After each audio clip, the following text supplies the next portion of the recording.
Do you read your Class 10 English chapter again and again, but still struggle to remember the important points when you close the book?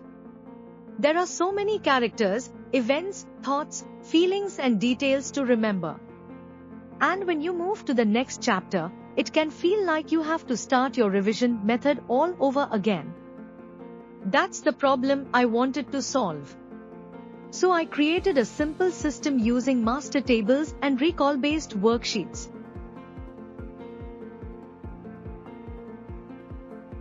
The key idea behind these worksheets is that we use a common set of familiar verbs throughout Class 10 English literature. So instead of learning a completely different way to revise every chapter, students repeatedly work with familiar patterns.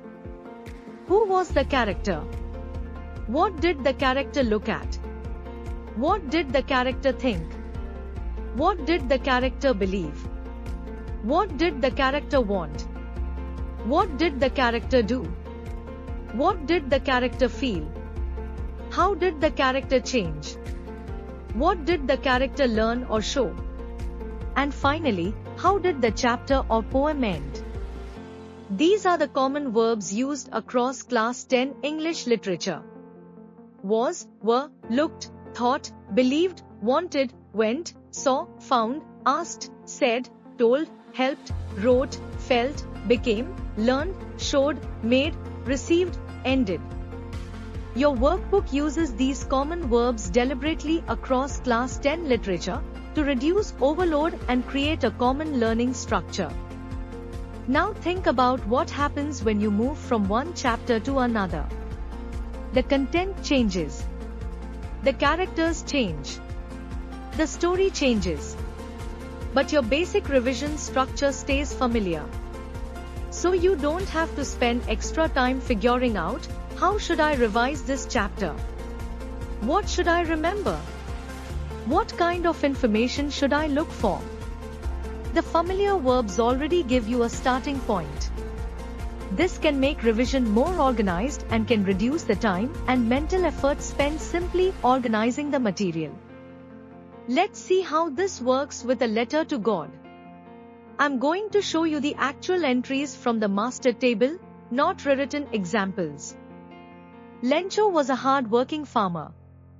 Lencho looked at the sky with hope. Lencho thought God would help him. Lencho believed in God. Lencho wanted 100 pesos. Lencho went home. Lencho found only 70 pesos. Lencho asked God. The postmaster helped Lencho. Lencho wrote a letter to God. Lencho felt disappointed. Lencho became angry. The story ended. Notice the pattern. We are not trying to memorize one huge paragraph. We are following the chapter through a sequence of familiar verbs and important information. Now comes the really important part. The master table is not the final step. We use it to practice recall. Here the worksheet gives the supporting part of the sentence. Don't look at the answer immediately. Go back mentally to the master table. Which character? Which familiar verb? The master table gives, Lencho said. So the completed sentence is, Lencho said that God would help him. And this is repeated throughout the worksheet. The supporting part is already there. Your job is to recall the beginning from the master table and complete the sentence. Then, and only then, you check the answer key. Your workbook explicitly recommends this sequence. Read. Think. Recall. Write. Check.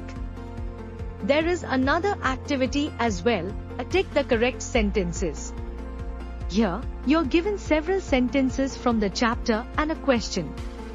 For example, the worksheet asks, what did Lencho hope for? Your task is to select the sentences that actually answer the question. So you're not just remembering information, you're also learning to identify which information is relevant to the question. Now let's move to another chapter, to stories about flying. The story is completely different. But the familiar verbs are still there. Was, looked, thought, believed, wanted, went, saw, found, asked, said, told, helped, felt, became, made, received, ended. So students don't have to learn a completely new revision pattern. Then we move to Anne Frank. Again, the content changes, but the structure remains familiar. And this approach isn't only for prose. The same familiar verb-based structure is also used for the poems. So as students move through the Class 10 English literature syllabus, they continue seeing familiar verbs and familiar ways of organizing information. The content changes, but the learning structure remains familiar.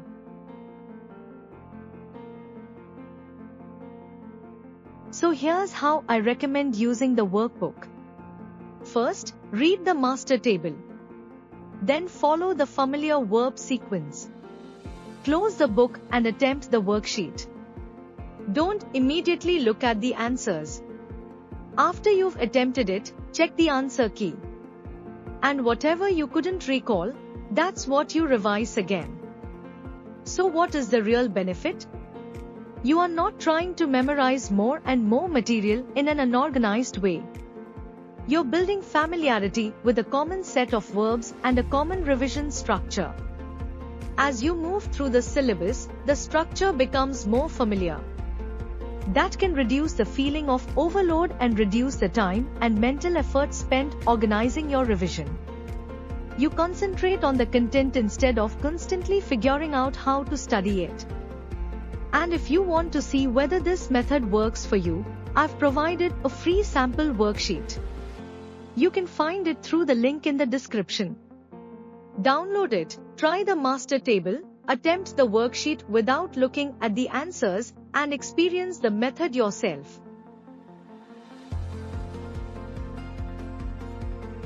If you find the method useful, the complete paid worksheet collection is also available through the link. The idea is to give you the same familiar revision approach across the Class 10 English literature material, rather than making you start from scratch with every chapter and poem.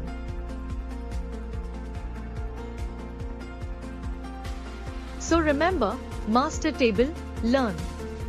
Common verbs, remember. Worksheet, recall. Tick the correct sentences, select. Literature questions, apply. Answer key, verify. Different chapters. Different poems. But one familiar way to revise. Try the free sample through the link in the description and see the difference for yourself.